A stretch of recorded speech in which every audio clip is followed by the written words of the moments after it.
We want to talk about what happens if we have variable coefficients instead of constant coefficients. So for variable coefficients, we're only going to look at a couple of specific cases of variable coefficients. So let's suppose that we have a2 of x, y double prime, plus a1 of x, y prime, plus a naught of x, y, equals f of x. This would be a second order, linear, possibly, differential equation, but it would have variable coefficients. Well, there's a couple of things we'd like to be true for those variable coefficients. First of all, I'd like to put it in standard form. And so in standard form, again, I would like to have the first or the highest order derivative have a coefficient of 1. So I'm going to call this y double prime plus p of x, y prime, plus q of x, y equals g of x. And I can divide by a2 of x in the equation above because a2 of x can't be 0 or I wouldn't have a second order differential equation. If I also give this initial conditions, so y of x naught equals y naught, and y prime of x naught equals y1, then if p of x, q of x, and g of x are continuous on an interval AB that contains x naught, then there is a unique solution. So this is my existence and uniqueness theorem for variable coefficients. So we did this for first order, now we'll do it for second order variable coefficients. So I can give you any now differential equation that has variable coefficients and ask something like, what's the largest interval where we have a solution? And so you'd have to figure out where P, Q, and G are continuous, and then find the interval, the largest interval, that all of those are continuous on, that contains your point. I can do that with any variable coefficient differential equation. But to solve variable coefficient differential equations, we want to look at one specific form. And so what we want to do is look at what's referred to as a Cauchy-Euler, or, and I like this one, equidimensional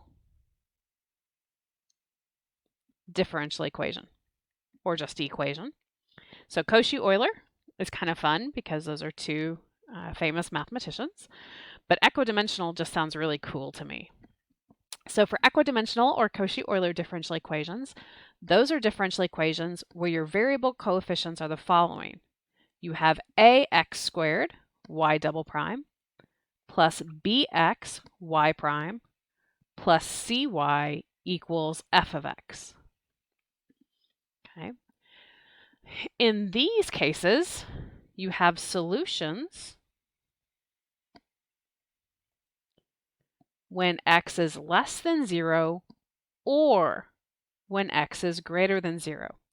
For Cauchy-Euler or equidimensional differential equations, there is no solution for when x equals 0. And you're going to see why as we go into the math behind how to solve this.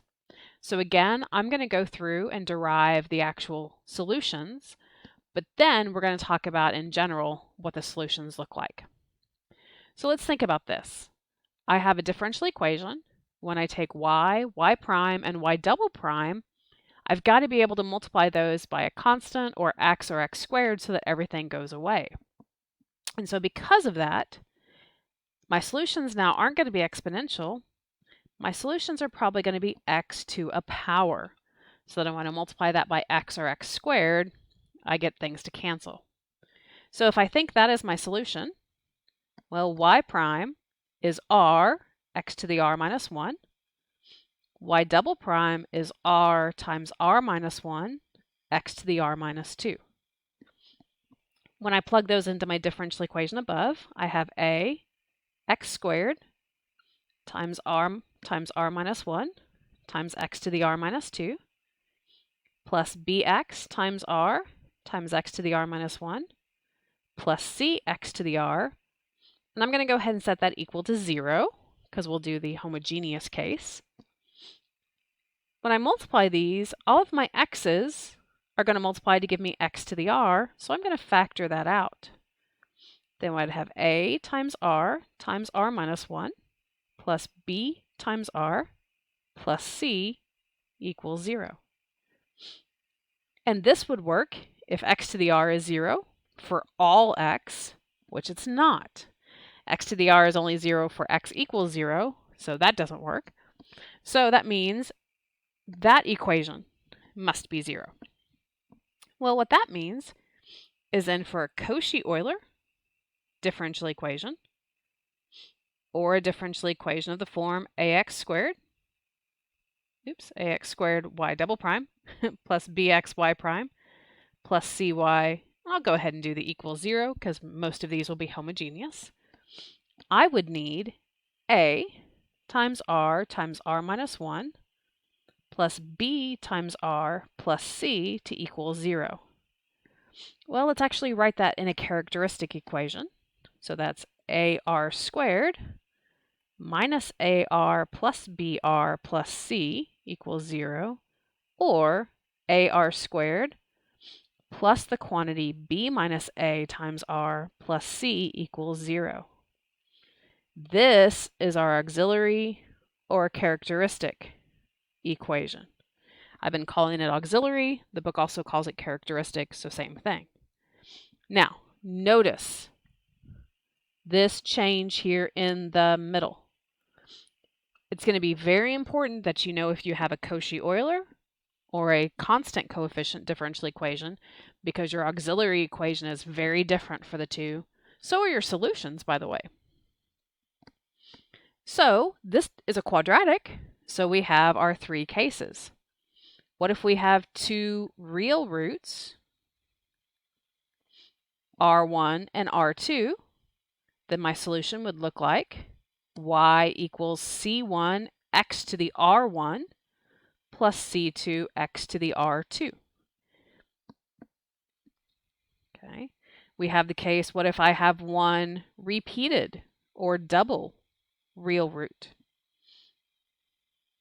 And we'll call that r. So y would equal c1 x to the r plus c2 something x to the r. We'll come back to that. So I'll go ahead and put the x to the r there. And then we have the case of two complex roots, alpha plus and minus beta I. And so that'll be y equals c1 x to the alpha, because that's my real part, cosine of something, plus c2 x to the alpha sine of something. And that sine and cosine of something and kind of what's in front of the x to the r for the repeated real root are very similar.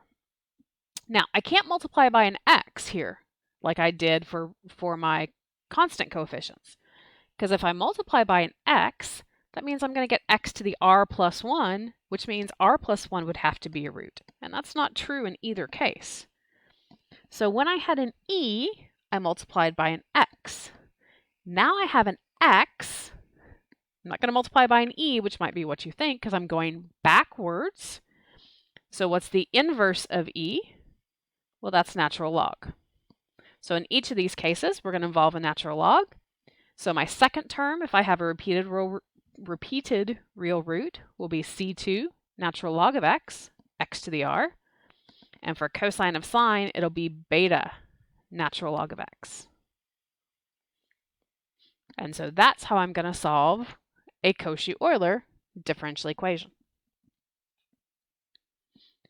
So let's look at what happens here. And let's also talk about why these only have solutions for x greater than 0 or x less than 0.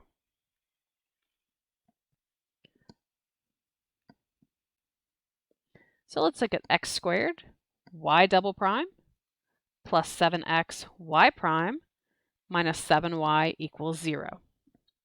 So let's find the interval where a solution would exist. Well, this is not in standard form, so the first thing I need to do is divide everything through by x squared. So if I do that, I would have y prime plus 7 over x, y double prime, plus 7 over x y prime, minus 7 over x squared y equals 0. And so this is continuous for negative infinity to 0 and 0 to positive infinity. So notice the solution exists if x is less than 0 or x is greater than 0.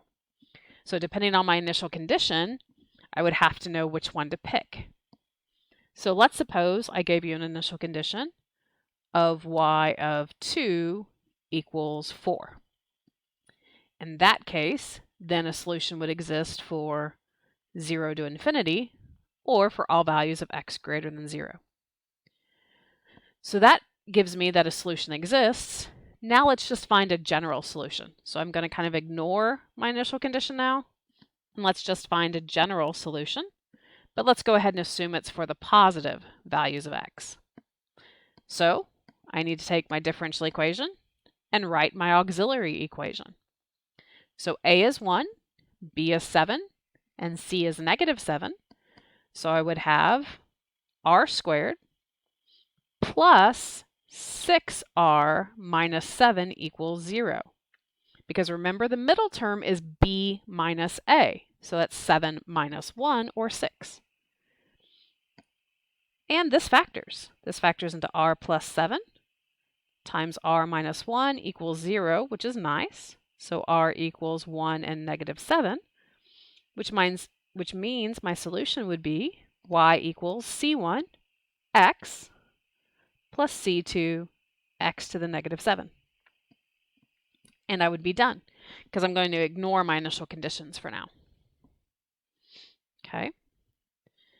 Well, what if I wanted a solution for x less than 0? It doesn't really change much here, because I would just have a number that's negative, but it could change my answer if I had natural logs. So let's try another example.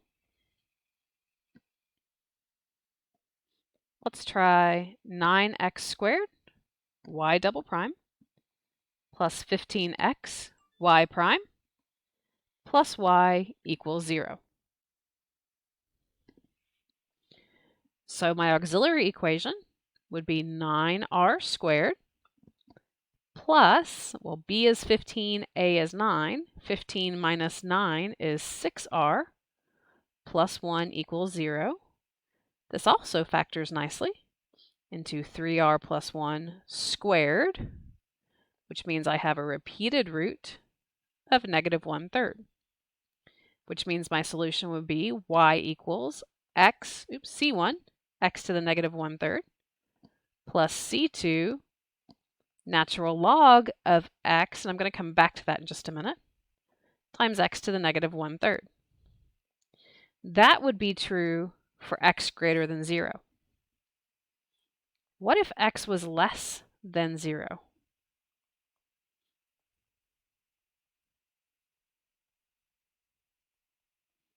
Well, if x is less than 0, I have a problem with what I have written, because I cannot take the natural log of a negative number. So I need to do one of two things. I could come in here and just add a negative, and I'm good to go. Or I could put absolute values around the x, either one. And so sometimes if you have x less than 0, you're going to have to adjust that if you have a repeated real root or if you have complex roots. You could always just put an absolute value anytime you have a natural log, and that would actually help for either case, positive or negative. For positive, I don't have to have the absolute value, but for negatives, I either need the absolute value or the negative. And that's how to solve a second order differential equation with variable coefficients.